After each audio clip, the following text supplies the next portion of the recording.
the battle. Which one will win? So you want to try gouache? Don't buy Himi to begin gouache. And I mean it. Well, who am I to say you that? I'm an experienced gouache painter. I've been painting almost daily for 5 years now. And I know a thing or two about gouache. And I've tried a lot of different brands, including Himi, because I had to test it. I was a bit reluctant at first, but after seeing it for hours all around social media, I had to try it. And let me tell you, I was not disappointed because I was not expecting much of it. I'm not saying that you cannot achieve good paintings with Himi. You can, for sure, but not if you are a beginner or you are a lucky beginner. Because Himi gouache, it's fancy, it's fun, there is a good marketing, the cups are really cute, and when you open the box, it's, oh my gosh, you want to dive in. But there are so many downsides that I really don't recommend that you begin gouache with Himi. And I want to show you why. So first, let's talk about what makes Himi so appealing to people. It's the cup, the jelly cup. It's, yeah, I know, it's gorgeous, it's very fun, you have a lot of colors, but you have a lot of problems with cups. First, you will pick a color inside and you will get it dirty. I guarantee. There is no way your colors don't get contaminated. Sure, you can get a palette knife and pick a bit of paint and put it on a palette, but it requires a lot of discipline that I don't have, I must confess. So maybe you do, and good for you. Second, that the cup is the worst thing you could do to store gouache paint. Gouache is sensitive to the ambient air and it will dry when exposed to air. So you think about it, it makes sense. You have a large surface of gouache that is exposed to air within this cup that you don't have in a tube. All right, there is a lid, but even if I open the lid, I will have only this tiny amount of paint exposed to air versus this large surface exposed to air. So I see a lot of people stirring, mixing, spraying for at least half an hour before even being able to paint with it. So my tip for you is, if you really want to work with Himi gouache, store your palette in the fridge. It will prevent the paint from drying. Open it from time to time and add a spray of water. Just tap water, that's fine. Another issue with Himi gouache is that you don't know what's inside. You have no indication of the composition. Okay, not all brands do it, so no problem with that. But you don't know what are the pigments inside. So you don't know if it's light fast. And what makes gouache so special, it's its opacity. Beyond being creamy, being matte, being nice, being easy. Well, I know I'm biased, I love it. But this one has more binder than pigments. And I want to show you that.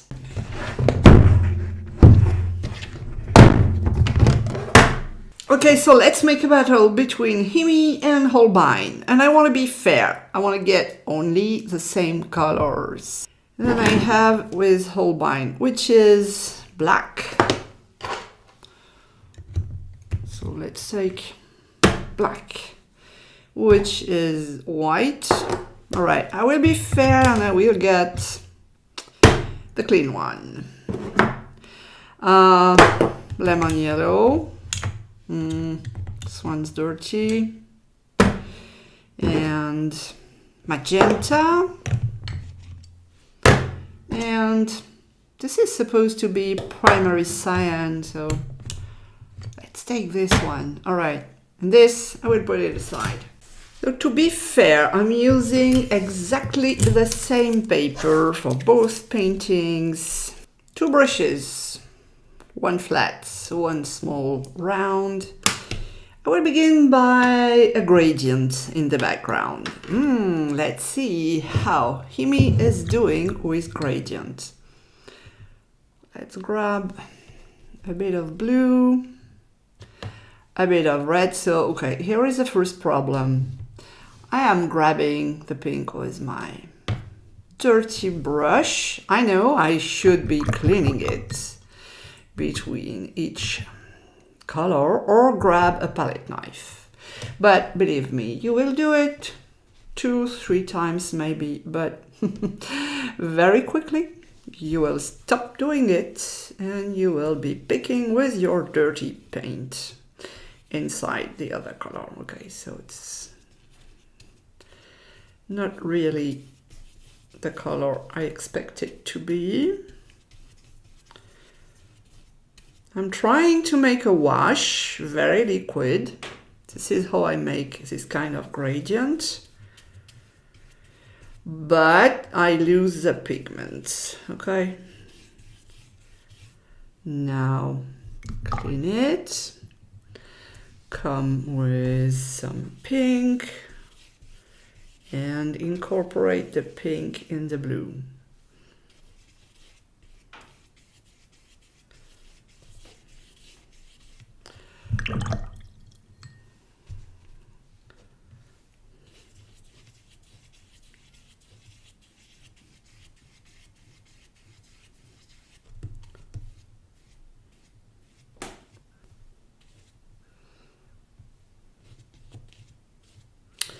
Okay, so if you add pigment inside a wash, you will have some sticky effects, like some gummy color going here and there.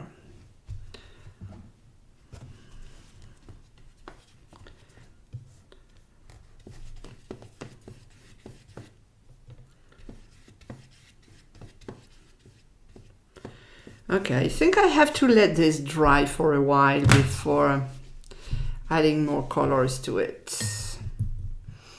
So I keep this brush just for the Himi and I will grab another one for the Holbein.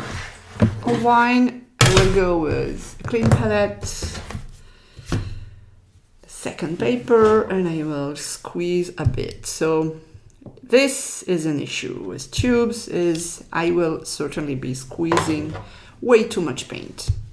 I can already tell. It's very difficult to get just a small amount of paint when I am squeezing from a tube. I know maybe it's just me, or is it everyone? I don't know.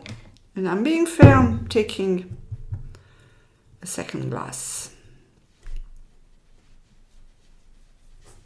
And doing just the same.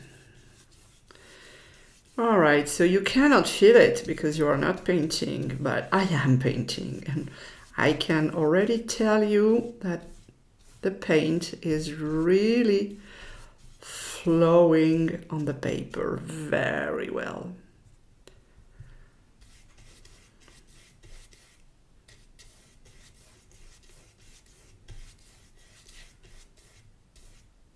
And I can achieve something that has way less texture. Let's mix that. Ooh, how gorgeous is this purple. So let's be fair and do like I did on the other one. Add some thick paint on top of this wash and incorporate. Okay, so just a comparison. So you see the difference. Well, I guess I don't have to tell you who's who, but you can tell the amount of pigments here is way more important than here. And it was not meant to be a smooth, even surface, because I know I cannot get one with Himi, so I didn't want to get one with Holbein. A good way to see the quality of a gouache is to layer it. Is it opaque? Is it lifting the color below? These are very interesting considerations. Let's grab this small brush, take some black, and I'm using it very thick. I mean it. Very few water, just enough so I have my paint that is floating. Let's make some trees. works. I know it's a bit cheesy and it's been seen for ages on the internet, but I thought it was a simple exercise that you can do at home, and so you know how it looks on your side. Okay, so this is going well so far.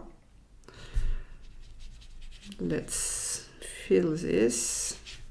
Make sure you go all the way. I won't guarantee that both of them will be the same exactly because it's quite difficult.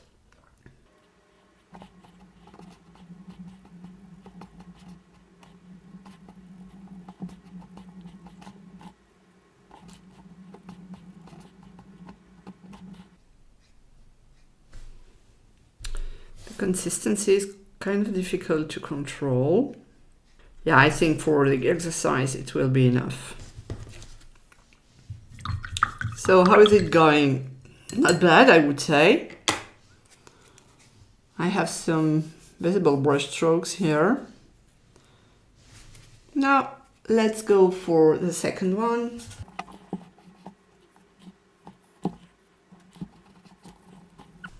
I think I will need to squeeze more. So this is a downside of tubes for me, is it's very difficult to get the correct amount of paint you need. This is why I'm using an airtight palette to squeeze my paint in it.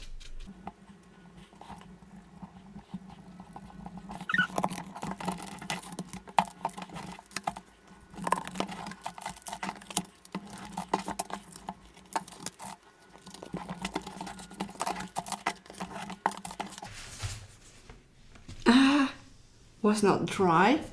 Made a mistake. Crap. So they look alike, but differences are really big, except that I touched it. It was not dry. This is the opacity and the quality of the black. If I place them next to each other and I turn that a bit, can you see the difference between the black on this one and this one?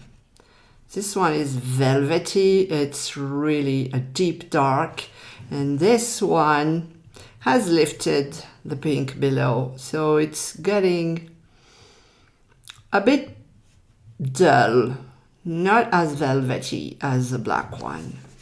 And we are not talking about the background, of course, because they are so different. So much more pigment in here, and it's very smooth. So sure, this is not a bad painting. But if you want to be serious about your art, you will have a more enjoyable time with this one than with this one. This one is really so confusing. Don't get me wrong, I'm not saying you should not buy Himi gouache at all. What I'm saying is, first, if you have already bought Himi gouache and you're having a hard time and you don't like it and you think that gouache is crap, maybe it's not you, maybe it's a Himi. So if you want to try gouache, do it with a good quality paint, and you have a link in the description to my favorite gouache materials. In this video I'm using Holbein because this is really my favorite, but it can be a bit pricey and you have more options available in the link. And second, if you are planning to begin gouache and you don't know what to buy, please don't buy Himi. It will make your life more difficult.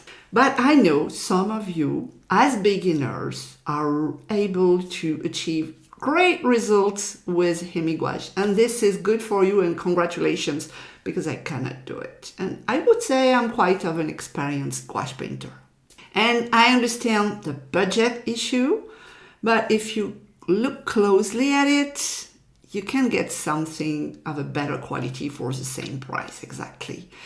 If you look at the price per 100 milliliter, which is a good way to compare gouache, of course, Himi is the cheapest one.